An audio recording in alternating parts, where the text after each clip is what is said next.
Uma nova história escrita por Deus. Autor, Pastor Márcio Valadão. Uma publicação da Igreja Batista da Lagoinha, primeira edição, abril de 2012. Introdução. As mensagens apresentadas nesse livreto abordam temas diferentes, porém o que Deus pode nos falar por meio deles, certamente nos trarão ensinamento para a vida. Seja qual for a sua situação, creio que você será edificado com essas mensagens, porque acima de tudo, elas contêm princípios de Deus, e são eles que nos conduzem a uma vida feliz, que glorifica ao Pai e nos torna cristãos plenos. Na primeira parte falo sobre restauração, tomando como exemplo a história de Manassés, apresentada no livro de 2 Crônicas. Já a segunda parte aborda a necessidade de ouvirmos a voz de Deus e sermos guiados por ela para termos paz. Então, que o Espírito Santo fale ao seu coração, querido ouvinte, levando por intermédio de tudo que está registrado nesse livro e fundamentado na palavra de Deus, o entendimento da verdade. Boa audição. Vida marcada pelo recomeço.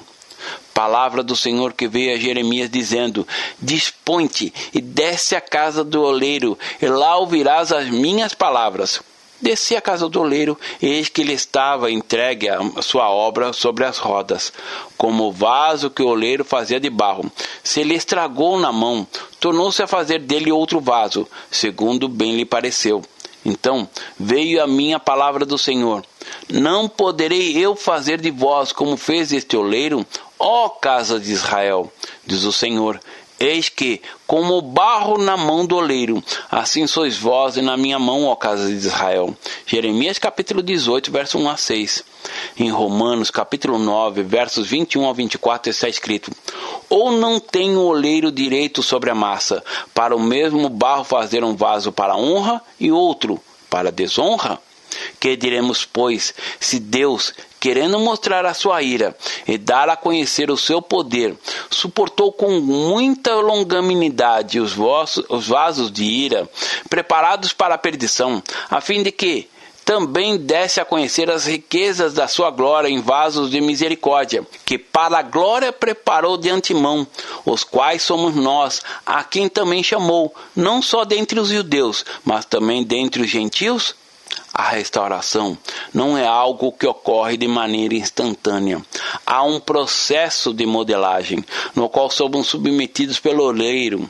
Mas isso só pode acontecer se reconhecemos a nossa necessidade de sermos restaurados e nos colocarmos nas mãos do Senhor. Jesus sempre leva a sério a nossa intenção quando entregamos a nossa vida em suas mãos. E se essa entrega for sempre absoluta, o resultado não se limitará apenas a reconstruir um aspecto de nossa vida, e sim toda a nossa existência será restaurada. Na Bíblia, encontramos a história de um rei piedoso, pai de um filho muito conhecido, Manassés.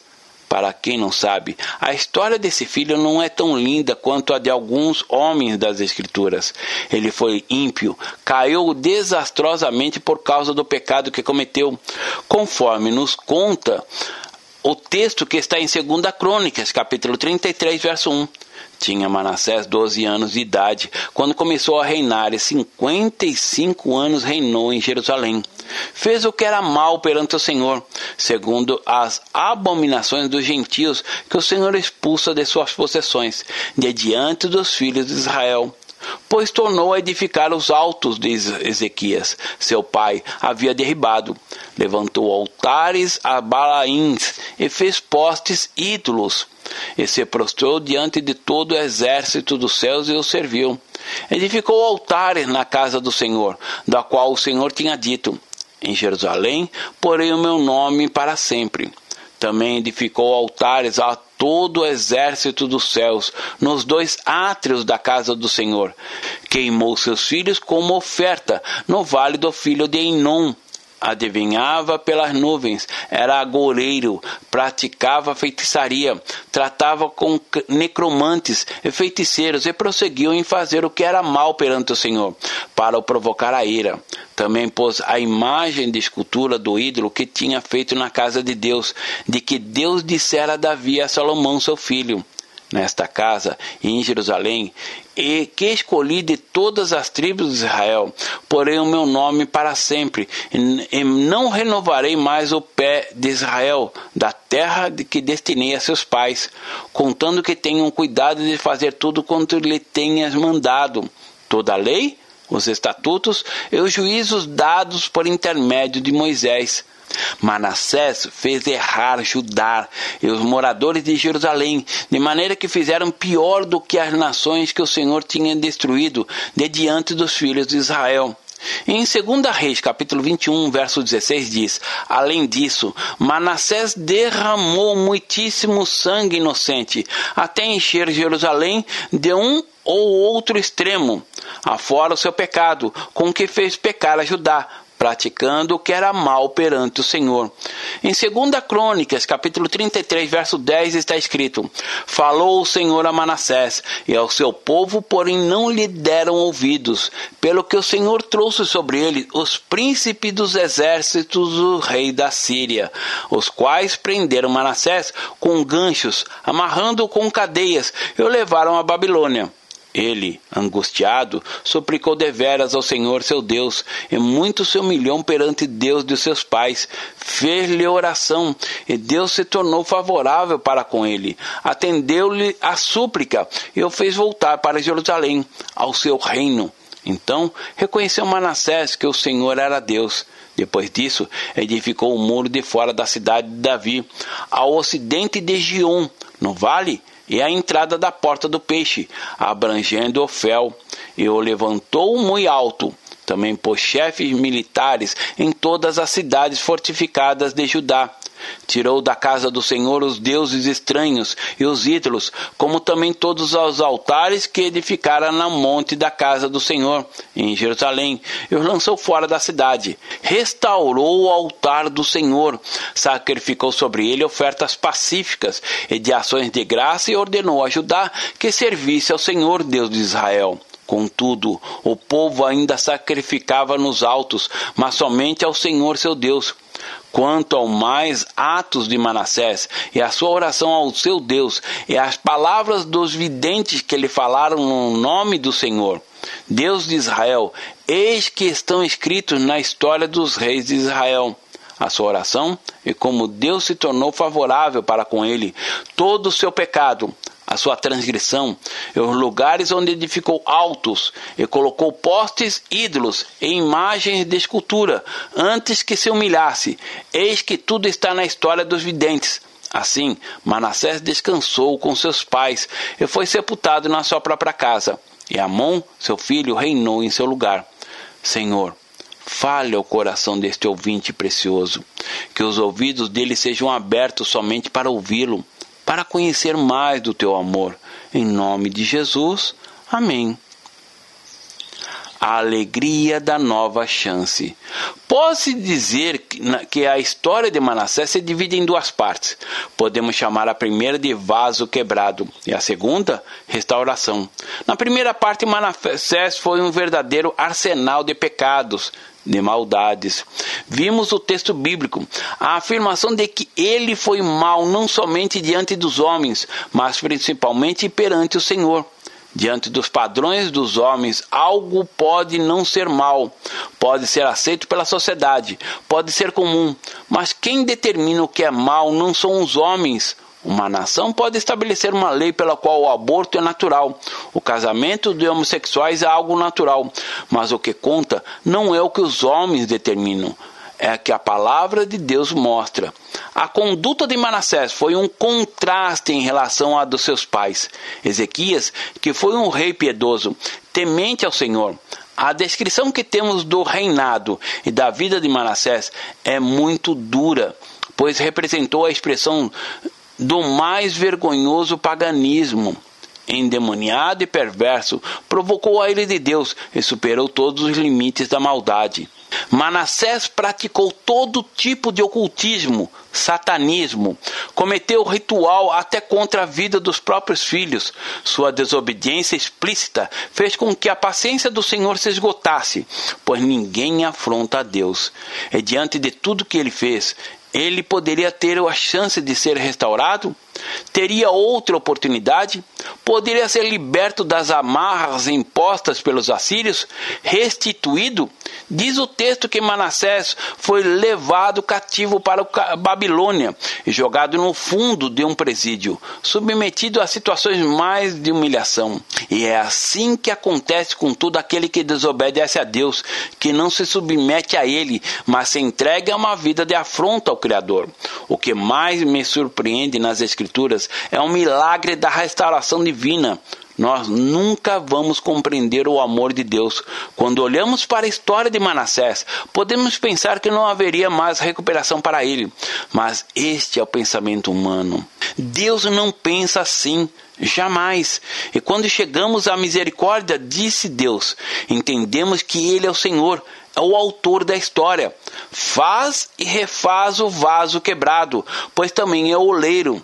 Um momento pode ser o pior na vida de uma pessoa.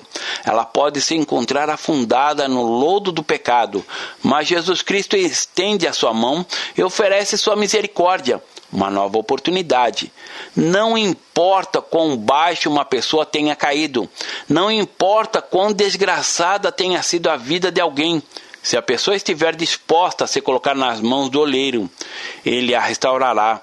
Deus pega o barro e o coloca novamente sobre a roda para restaurá-lo. Mas há necessidade de alguns passos que devemos considerar nesse processo de restauração. Uma atitude precisa ser tomada se quisermos experimentar, como Manassés experimentou, a alegria da nova chance. Todo aquele que deseja ser reerguido por Jesus precisa levantar e caminhar rumo a Jesus. E o primeiro passo nesse processo de reconstrução é a restauração do desejo e a disponibilidade de ouvir a voz de Deus. Apesar de Manassés conhecer a Deus, ele se recusou a ouvir o que o Senhor lhe dizia. Seu pai o educou no caminho, mas ele se desviou, desprezou os ensinamentos que recebeu. Escolheu não ouvir a voz de Deus, mas andar no caminho de morte. Descobrir o momento em que se afastou da direção do Senhor é essencial. É importante que a pessoa consiga detectar a circunstância que a fez deixar de ouvir a voz do Pai, para ouvir a própria voz. E essa verdade pode também ser constatada na história do profeta Eliseu, conhecido por ter feito um machado flutuar. Confira a parte do texto. Sucedeu que, enquanto um deles derribava um tronco, o machado caiu na água. Ele gritou e disse: "Ah, meu senhor, porque era emprestado?" Perguntou o homem de Deus: "Onde caiu?" Mostrou-lhe o lugar. Então Eliseu cortou um pau e lançou-o e fez flutuar o ferro e disse: "Levanta-o." Estendeu ele a mão e o tomou. 2 Reis, capítulo 6, versos 5 a 7.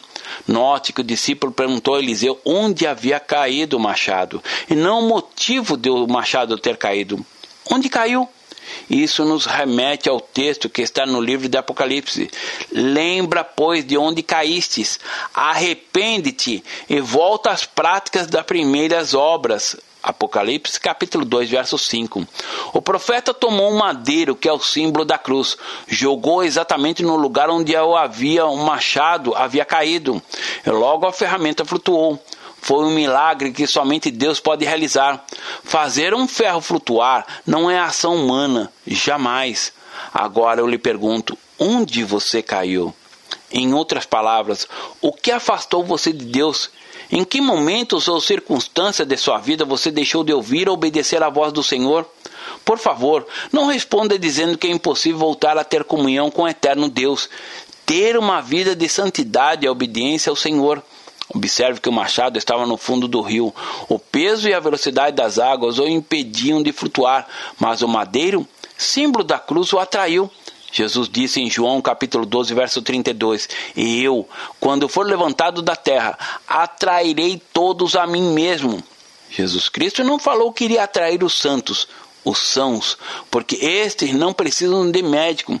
Acredito que ele se referia principalmente aos doentes, que estão com a vida arruinada, desgraçada, que acham que não há mais esperança.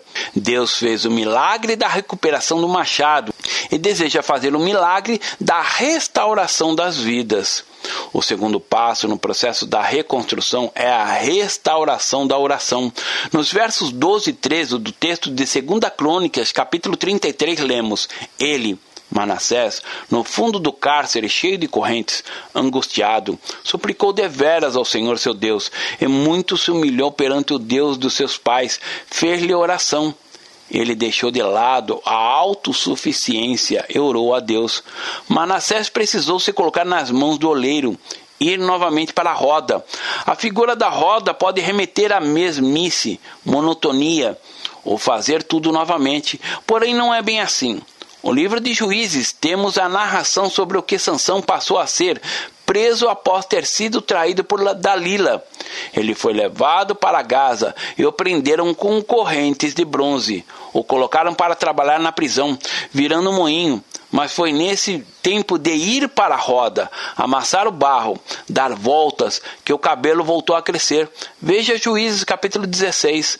Manassés estava com o coração muito endurecido, resistente à ação de Deus, e foi preciso passar por momentos duros, difíceis no cativeiro, para que ele se arrependesse do seu orgulho, para que recorresse a Deus na sua prisão. A angústia tomou conta do coração de Manassés. Ele orou e Deus se tornou favorável para com ele. Toda oração é respondida com sim ou com um não. E tanto sim como não, vindos de Deus, é o melhor sempre. Será que Deus o odiava? Não. Deus sempre o amou. A despeito de todas as afrontas, houve o amor do Senhor. Tanto que Deus atendeu-lhe a súplica e o fez voltar para Jerusalém, ao seu reino. Então, reconheceu Manassés que o Senhor era Deus. 2 Crônicas, capítulo 33, verso 13. Guarde esta verdade dentro do coração. Não importa qual seja a situação. Se você verdadeiramente se humilhar diante dele, a graça e a misericórdia do Senhor restaurarão a sua vida. Manassés se humilhou. Está registrado na Bíblia que algumas pessoas, quando são repreendidas, endurecem a cerviz, parte superior da cabeça, compreendendo a nuca e o pescoço, e são quebrantadas sem que haja cura. Os textos de 2 Reis, capítulo 17, verso 14, e Neemias, capítulo 9, verso 17, falam um pouco sobre isso. Muitos sabem dessa verdade, mas escolhem continuar afrontando ao Senhor. Entretanto, isso pode não durar para sempre, e chegará o momento em que Deus dará um basta. A disposição de mudar. Junto ao reconhecimento da restauração, é necessário dispor de voltar, de mudar, tal como fez o filho pródigo de Lucas capítulo 15, a partir do verso 11. Ele escolheu voltar, ficar junto do Pai, não decidir ser um visitante, mas sim permanecer em casa. Ninguém deve apenas olhar para as rachaduras que tem no vaso, deve essencialmente se concentrar na maravilhosa graça do Pai e saber que Ele tem um projeto para a sua vida. O processo de reabilitação de Manassés não terminou com a ação da restauração divina, pois que ele foi restaurado por Deus, teve que restaurar a si mesmo. Muitas pessoas que experimentam a restauração em Deus creem que o processo termina quando a restauração ocorre. E quando isso acontece, o resultado não é nada bom, porque pouco tempo depois as pessoas se tornam piores do que eram. É fundamental compreender que quando a ação da restauração de Deus sobre a nossa vida termina, começa a nossa parte. Vou chamar a nossa ação de restauração e a terceira parte de restauração do muro. No versículo 14 lemos: depois disso edificou um muro fora da cidade de Davi, ao ocidente de Gion, no vale, e à entrada da porta do peixe, abrangendo Ofel, e o levantou muito alto. Também pôs chefes militares em todas as cidades fortificadas de Judá. Tomemos este exemplo. Deus restaurou Manassés, e os muros, eles falam de proteção. Logo, não podem ter buracos, brechas, não podem dar lugar ao diabo, conforme aprendemos na palavra. Efésios capítulo 4, verso 27. A palavra de Deus diz: não deis lugar ao diabo. Nós precisamos dessa muralha à nossa volta. Precisamos reconstruir os muros. Só Deus pode trazer perdão, mas nós precisamos reconstruir a nossa vida, fazer muros em volta, como Manassés fez. bem altos no mundo espiritual. Precisamos ser cercados de irmãos que estejam orando por nós, pessoas às quais estaremos dando conta da nossa vida. Cada irmão deve estar em uma célula, pois nesses grupos há pessoas como líderes, por exemplo, que ora, intercede pela vida de cada integrante. Mas é preciso que a pessoa reconstrua os muros. Isso vale para qualquer área da vida. E a sentimental é uma delas. Muitos casais experimentam dias maus no casamento, em que tudo parece estar desfalecendo. Mas, pela bondade e misericórdia de Deus, a reconciliação acontece. Contudo, esta não pode ser vista como o final, como se tudo estivesse resolvido. O cuidado com os muros é essencial, pois, do contrário, a reconciliação pode durar apenas um pouco tempo. Manassés entendeu o quanto era importante cuidar dos muros após experimentar a intervenção miraculosa de Deus, e restaurou o altar do Senhor. Sacrificou sobre ele ofertas pacíficas e de ações de graça, e ordenou a Judá que servisse ao Senhor Deus de Israel. Versículo 16. Depois de reconstruir os muros, ele restaurou o altar. Não espere apenas que Deus dê a você a vontade de orar, a vontade de ler a Bíblia, a vontade de adorar, a vontade de congregar. Nós não nos movemos pelos desejos ou sensações. Ter comunhão com Deus não é uma questão apenas de desejo, mas começa com o exercício da nossa vontade, algo que temos que escolher. Precisamos querer. No Velho Testamento, há um texto que diz que o fogo arderá continuamente no altar e não se apagará. Entretanto, o sacerdote tinha que levar a lenha. Por isso, Manassés retirou da casa do Senhor os deuses estranhos e os ídolos, como também todos os altares do monte e da casa do Senhor em Jerusalém. Os lançou fora da cidade, no lixo, e restaurou o altar do Senhor. Verso 16. Deus não precisa de ninguém para realizar a obra dele, porém, ele nos dá algumas responsabilidades, como a de restaurar o altar. Quando o altar foi restaurado, Manassés restaurou a sua entrega, a sua oferta. Ele apresentou sacrifícios de ofertas. Lamentavelmente, muitos não entendem a importância que a oferta tem para suas vidas. Eles acham que as ofertas são simplesmente utilizadas nas despesas da igreja. Mas, na realidade, a oferta consiste em adoração e louvor. Manassés entendeu isso e ofereceu ofertas de ações de graças. Ele restaurou o louvor. Não deixe de restaurar a sua vida de louvor a Deus, pois ele sempre se manterá saudável. Cuide-se. Saiba que ociosidade na vida do cristão é o espaço que o inimigo necessita para começar a obra dele. A voz de Deus. Deus tem o melhor para os que têm o coração convertido a Ele, o temem, que são guiados pela palavra, pelo evangelho genuíno. Fique atento, pois se nós, pastores ou anjos vindos do céu, pregamos o evangelho que vai além do que está na Bíblia, seja anátema, maldição, não seja destruído por falta de conhecimento. Não se deixe levar por falsas doutrinas. Estude e medite nas Escrituras. Sempre entenda que não há comunhão entre luz e trevas, entre o morto e o vivo. Oro para que, nesta hora, cadeias e conceitos sejam quebrados e você, ouvinte amado, receba a unção de Deus sobre a sua vida, que você possa tomar posse da bênção e da oração. Pai Santo, queremos louvá-lo e bendizê-lo. Oramos pela Tua palavra. Não estamos vazios de fé, incrédulos, mas ao contrário, oramos com toda a fé, com toda a certeza e segurança de que os olhos do Senhor estão sobre nós. Desejamos o que o Senhor tem para nós, que as nossas escolhas sejam feitas no discernimento da Tua palavra, em obediência à Tua vontade. Pedimos a cobertura do sangue de Jesus, a graça do Senhor para que sejamos firmes e verdadeiros na decisão que tomamos, que sejam dissipados, dissolvidos do nosso coração e da nossa mente valores errados, experiências negativas, para a glória do Senhor Jesus. Amém. A fonte principal de direção de Deus na nossa vida é a palavra. Por isso você precisa ler a Bíblia.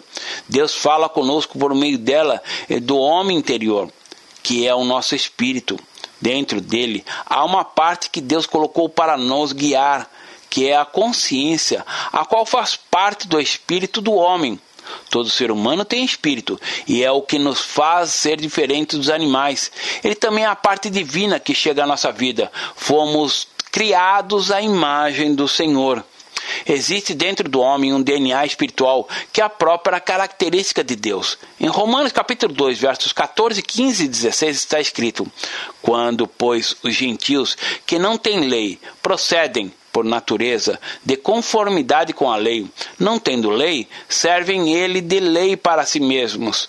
Estes mostram a norma da lei gravada no seu coração, testemunhando-lhes também a consciência e os seus pensamentos, mutuamente acusando-se ou defendendo-se, no dia em que Deus, por meio de Cristo Jesus, julgar os segredos dos homens, de conformidade com o meu evangelho. Ninguém pode desejar viver guiado apenas pela consciência, fora dos padrões da palavra de Deus.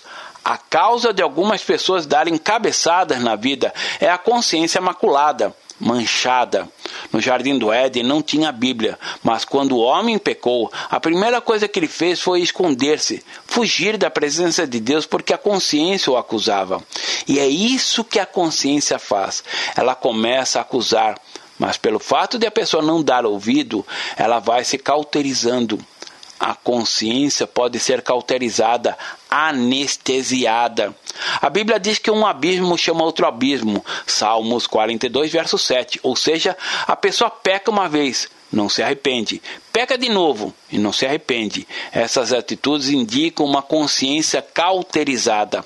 Aquele que escolhe viver segundo o Evangelho de Jesus Cristo tem a consciência restaurada e passa a ter uma sensibilidade apurada pelo fato de estar sendo guiado pelo Senhor por meio das Escrituras e pela voz de Deus falando ao interior dele. Deus pode nos falar por meio das autoridades que Ele coloca sobre nossa vida. Por isso enfatizamos que todos devem participar de um grupo de crescimento, uma célula em que há um líder para acompanhá-lo. A Bíblia diz de forma muito clara que na multidão dos conselhos você é guiado e tem paz. Quando você é pressionado a tomar uma decisão imediata, é preciso dar uma resposta no dia posterior, pois se não fizer, irá perder a oportunidade. Deixe para lá. Não seja guiado por pressão, porque sua decisão será precipitada. Toda a direção do Senhor, toda voz que ouvimos precisa de confirmação, e esta pode vir por intermédio de sonhos, visões, profecias, visitação de anjos, de circunstâncias, de sinais e até mesmo pela música, e principalmente pela paz, que é o árbitro do coração. Tudo que é feito ou estar para fazer, mas não traz paz, não é da vontade de Deus. Seja o que for, uma compra, viagem, passeio, uma decisão qualquer, busque primeiramente ouvir a Deus. Seja a paz de Cristo o árbitro em vosso coração, a qual também foste chamados em um só corpo, e sede agradecidos. Colossenses capítulo 3, verso 15. No futebol, o árbitro é um juiz, o qual, segundo o site Brasil Profissões, coordena a atuação durante o jogo e, por meio de apito, anuncia tanto o início como o final da partida, além de fazer cumprir as regras do esporte, como a cobrança de faltas, pênaltis, expulsão, escanteio, entre outros. Sua atuação é fundamental e sem ela o jogo não se inicia. Veja a importância dele numa partida de futebol. Podemos fazer uma comparação, mesmo que pareça estranha, da paz com este profissional, pois sem ele não há jogo. Sem a paz de Cristo não há jogo também. Não faça nada sem ela. Sinta, porque o nosso Deus não é Deus de confusão ou perturbação.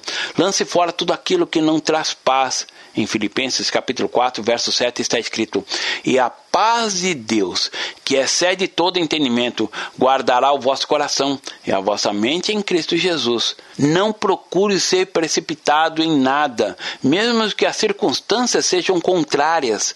Se você não sente paz, não tome nenhuma decisão. Muitas vezes agimos pela esperteza, pelas vantagens, mas depois acontece uma explosão. preço pago é alto demais. No livro de João, capítulo 14, verso 27, está registrado: Deixo-vos a paz, a minha paz vos dou, não vou lá dou como o mundo dá. Não se turbe o vosso coração, nem se atemorize. Não sei se você conhece a história de um cristão que tirou da dor um cântico de louvor ao Senhor. Ele vivenciou um sofrimento inimaginável. Somente ele e Deus sabem a dimensão do que se passou. Mas esse nosso amado irmão tinha a paz de Cristo, que excede verdadeiramente todo entendimento.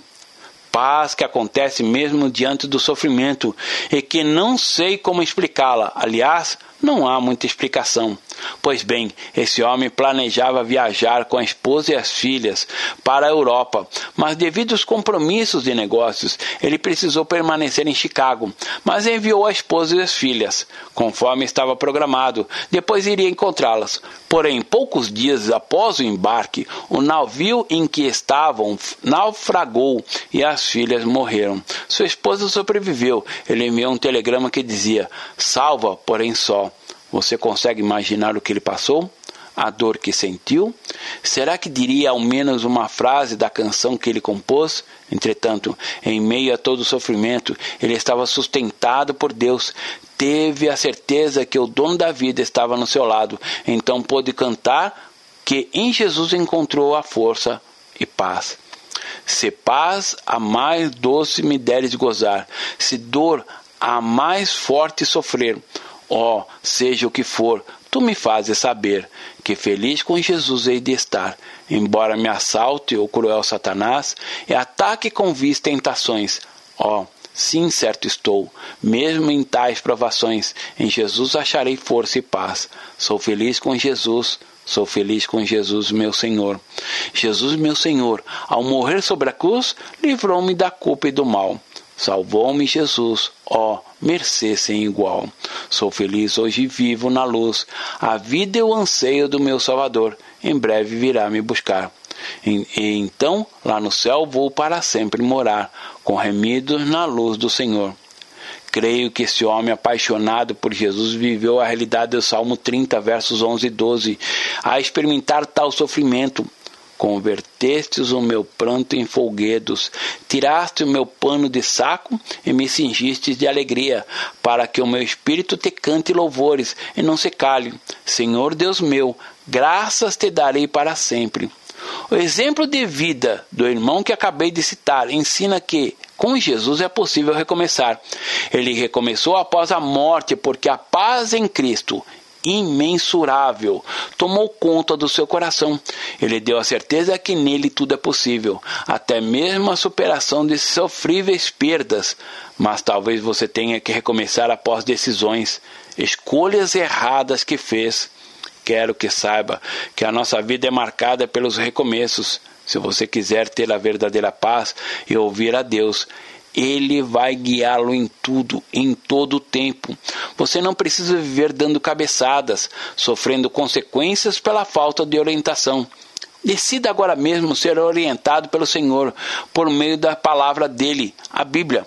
Arrependa-se pelas vezes que caminhou segundo a orientação do mundo, de acordo com a sua opinião ou dos seus amigos e parentes que não têm Jesus Cristo como Senhor e Salvador de suas vidas. Recomece louvando ao Senhor e testemunhando Cristo àqueles que estão perdidos. Mostre a eles que Jesus é o único Deus verdadeiro, que Ele é o príncipe da paz, e por causa dele podemos nos alegrar nos sofrimentos, os quais produzem paciência, que traz a aprovação de Deus, e essa aprovação cria esperança. E essa esperança não nos deixa decepcionados. Romanos capítulo 5, versos 3 a 5. Deus abençoe. Pastor Márcio Valadão. Jesus te ama e quer você. Primeiro passo, Deus o ama e tem um plano maravilhoso para a sua vida, porque Deus amou o mundo de tal maneira que deu seu Filho unigênito para todo aquele que nele crê não pereça, mas tenha vida eterna. João capítulo 3, verso 16. Segundo passo, o homem é pecador e está separado de Deus, pois todos pecaram e carecem da glória de Deus. Romanos capítulo 3, verso 23, parte B. Terceiro passo, Jesus é a resposta de Deus para o conflito do homem. Respondeu-lhe Jesus, eu sou o caminho e a verdade e a vida. Ninguém vem ao Pai senão por mim. João capítulo 14, verso 6. Quarto passo, é preciso receber a Jesus em nosso coração, mas a todos quanto receberam, deu-lhes o poder de serem feitos filhos de Deus, a saber, aos que crerem em seu nome. João capítulo 1, verso 12, parte A. Se com tua boca confessares Jesus como Senhor e, em teu coração, credes que Deus o ressuscitou dentre os mortos, será salvo. Porque com o coração se crê para a justiça e com a boca se confessa a respeito da salvação. Romanos capítulo 10, verso 9 e 10. Quinto passo. Você gostaria de receber a Cristo em seu coração? Faça essa oração de decisão em voz alta. Senhor Jesus, eu preciso de Ti. Confesso-te o meu pecado de estar longe dos Teus caminhos. Abra a porta do meu coração e Te recebo como meu único Salvador e Senhor. Te agradeço porque me aceita assim como eu sou e perdoa o meu pecado. Eu desejo estar sempre dentro dos Teus planos para a minha vida. Amém? Sexto passo, procure uma igreja evangélica próxima à sua casa. Nós estamos reunidos na Igreja Batista da Lagoinha, Rua Manuel Macedo, 360, bairro São Cristóvão, Belo Horizonte, Minas Gerais. Nossa igreja está pronta para lhe acompanhar nesse momento tão importante da sua vida. Nossos principais cultos são realizados aos domingos. Ficaremos felizes com sua visita. Uma publicação da Igreja Batista da Lagoinha, Gerência de Comunicação, www.lagoinha.com.